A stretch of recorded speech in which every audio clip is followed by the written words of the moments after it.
रात की खामोशी में छिपी एक अधूरी शादी, एक ऐसी वधू जो अपने वादे के लिए मौत के पार भी इंतजार करती रही।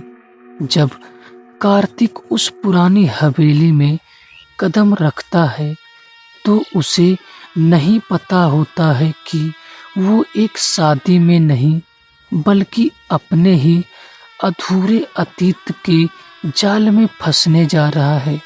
क्या ये सिर्फ एक आत्मा का बदला है या एक अधूरी मोहब्बत की डरावनी कहानी? गांव के बाहर एक पुरानी हवेली थी। लोग कहते थे वहां कभी खुशियां बसती थी, लेकिन अब सिर्फ सन्नाटा रहता है। कार्तिक शहर से अपने गांव लौटा था। उसकी माँ ने बताया कि पड़ोस वाले घर में शादी है और उसे भी बुलावा आया है। कार्तिक को अजीब लगा क्योंकि वो घर सालों से बंद पड़ा था। माँ, उस खंडहर में शादी? माँ ने धीमे से कहा, बेटा, कुछ बातें पूछी नहीं जाती। रात के करीब 9 बजे कार्तिक उस हवेली के बाहर खड़ा था। दरवाजा खुद ब खुद खुल गया, जैसे कोई उसका इंतजार कर रहा हो। कदम रखते ही उसे अजीब सी ठंड महसूस हुई। दीवारों पर पुराने दीपक जल रहे थे और अंदर से शहनाई की आवाज आ रही थी। हॉल में पहुंचते ही उसने देखा दुल्हन लाल जोड़ों में बैठी थी, सिर झुका हुआ, चेहरे पर घूंघट। लेकिन अजीब बात ये थी कि वहां मौजूद सभी लोग एकदम खामोश थे। ना कोई हंसी, ना कोई बात, बस सबकी नजरें उसी पर टिकी थी। कार्तिक के पास एक बूढ़ा आदमी आया और बोला, तुम आ गए? दूल्हे के दोस्त हो ना? कार्तिक चौंक गया। नहीं, मैं तो बस। चलो, वधू तुम्हारा इंतजार कर रही है।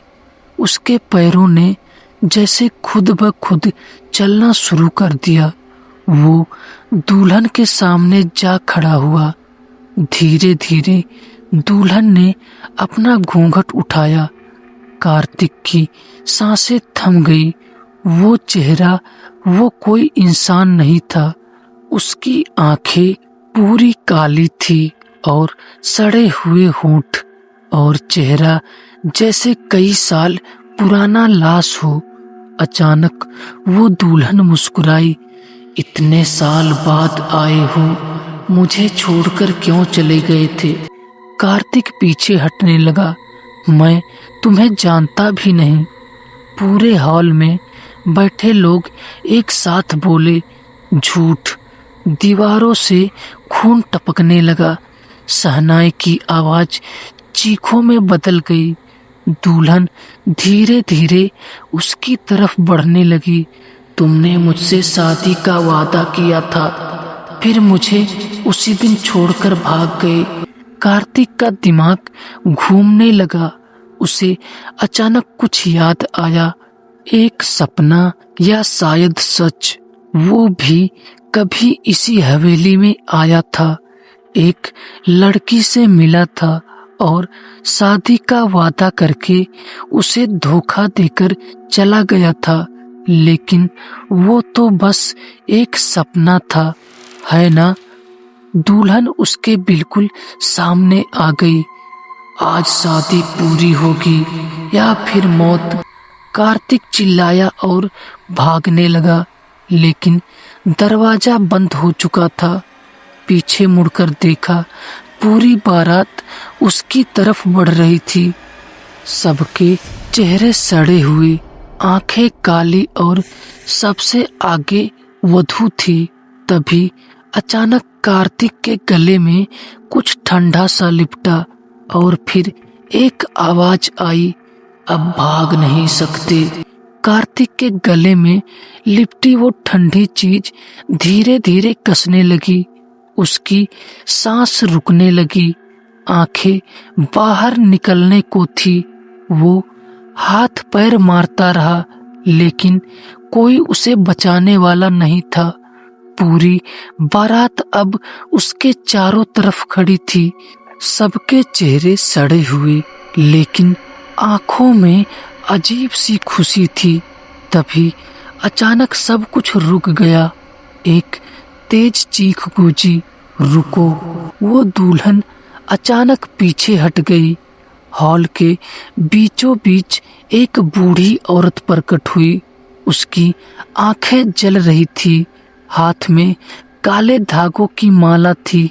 उसने कार्तिक की तरफ देखा और बोली, ये इसका दोष नहीं है। दुल्हन गुस्से में चिल्लाई, इसने मुझे धोखा दिया था, ये मुझे छोड़कर भाग गया था।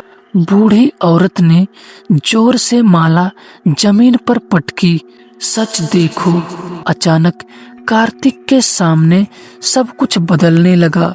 कार्तिक ने खुद को उसी हवेली में देखा, लेकिन इस बार सब कुछ अलग था।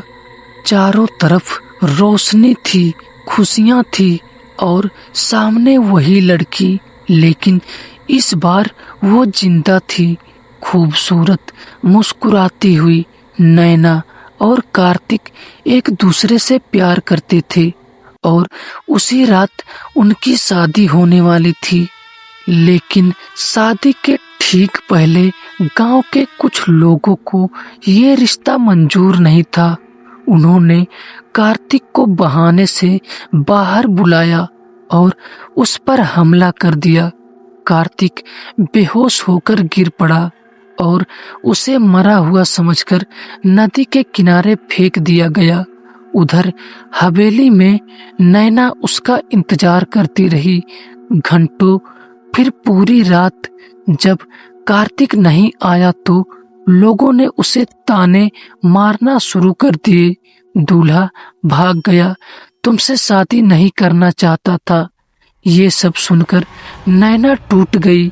उसने उसी मंडप में आग के सामने अपनी जान दे दी। अचानक सब कुछ फिर से वर्तमान में लौट आया। कार्तिक जमीन पर गिर पड़ा, उसकी आंखों से आंसू बहने लगे।